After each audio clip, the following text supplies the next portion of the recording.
ವಿಚಾರದಲ್ಲಿ ರಾಜಕಾರಣ ಆಗ್ತಾ ಇದೆ ಅಂತ ಹೇಳಿ ಸಿಎಂ ಸಿದ್ದರಾಮಯ್ಯ ಹೇಳಿಕೆಯನ್ನ ಕೊಟ್ಟಿದ್ರು. ಆ ಸಿಎಂ ಹೇಳಿಕೆಗೆ ಇದೀಗ BJP MLC city Ravi counter ಕೊಟ್ಟಿದ್ದಾರೆ ಅನ್ನೋದು ಗೊತ್ತಾಗ್ತಾ ಇದೆ. ಕ್ಷೇತ್ರ ಮುನ್ನಡೆಸುತ್ತಿರುವಂತಹ ಕುಟುಂಬದ ಮೇಲೆ ಕಳಂಕ ಬಂದಿದೆ.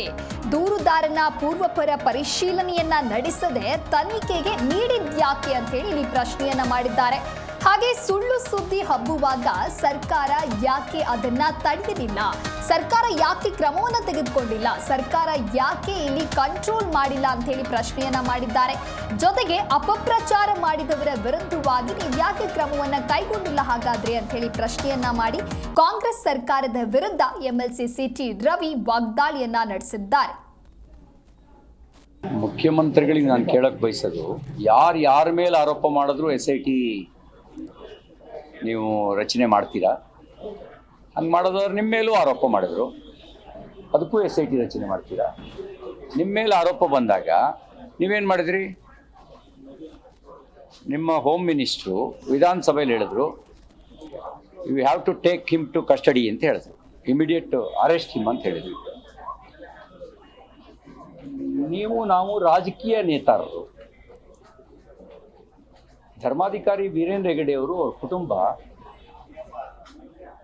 ಧಾರ್ಮಿಕ ನೇತಾರರು.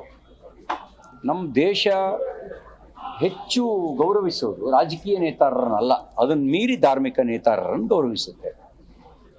ಮತ್ತು 21 ತಲೆಮಾರುಗಳಿಂದ ಆ ಧಾರ್ಮಿಕ ಕ್ಷೇತ್ರವನ್ನು ಮುನ್ನಡೆಸಿ ಸಾಮಾಜಿಕ ಸುಧಾರಣೆ ಮತ್ತು ಜನಸಾಮಾನ್ಯರ ಆರ್ಥಿಕ ಬದಲಾವಣೆಗೂ ಕಾರಣ ಆಗಿದೆ. ಅಂಥವ್ರ ಮೇಲೆ ಆಪಾದನೆ ಯಾರೋ ಮಾಡ್ದ ಅಂದ ತಕ್ಷಣವೇ ಅವನ ಪೂರ್ವಾಪರವನ್ನು ಪರಿಶೀಲನೆ ಮಾಡ್ಕೋಬೇಕಾಗಿತ್ತಲ್ಲ, ಮಾಡ್ಕೊಂಡಿದ್ದೀರಾ?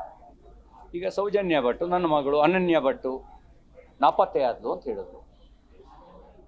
ನೀವು ಮೊದಲೇ ಯೋಚನೆ ಮಾಡಬೇಕಿತ್ತು, ಅನನ್ಯ ಭಟ್ ಅನ್ನೋರು ಹುಟ್ಟಿದ್ರಿ, ಎಲ್ಲಿ ಹುಟ್ಟಿದ್ಲು? ನಿಜವಾಗ್ಲೂ ಅವಳು ಮೆಡಿಕಲ್ ಓದ್ತಾ ಇದ್ಲ? ಇದನ್ನೆಷ್ಟು ಪರಿಶೀಲನೆ ಮಾಡಿದ್ರು ಸಾಕಾಗಿತ್ತು. ಇದು ಸುಳ್ಳಿನ ಕತೆ ಹೇಗೆ ಕಟ್ಟಿದ್ದಾರೆ ಅಂತ ಅವತ್ತೇ ಗೊತ್ತಾಗ್ತಿತ್ತು. ಇದು ಯಾವುದೂ ನೀವು ಪರಿಶೀಲನೆ ಮಾಡಿದ್ರೆ ಒಬ್ಬ ದೂರುದಾರ, ಅದು ಮುಖವಾಡಧಾರಿ ದೂರುದಾರ. ನಾವೆಲ್ಲ ಈ ಮಕ್ಕಳು ಎಂಥ ಸ್ಪೈಡರ್ ಮ್ಯಾನು, ಎಂಥದ್ದು ಇನ್ನೊಂದು ಈ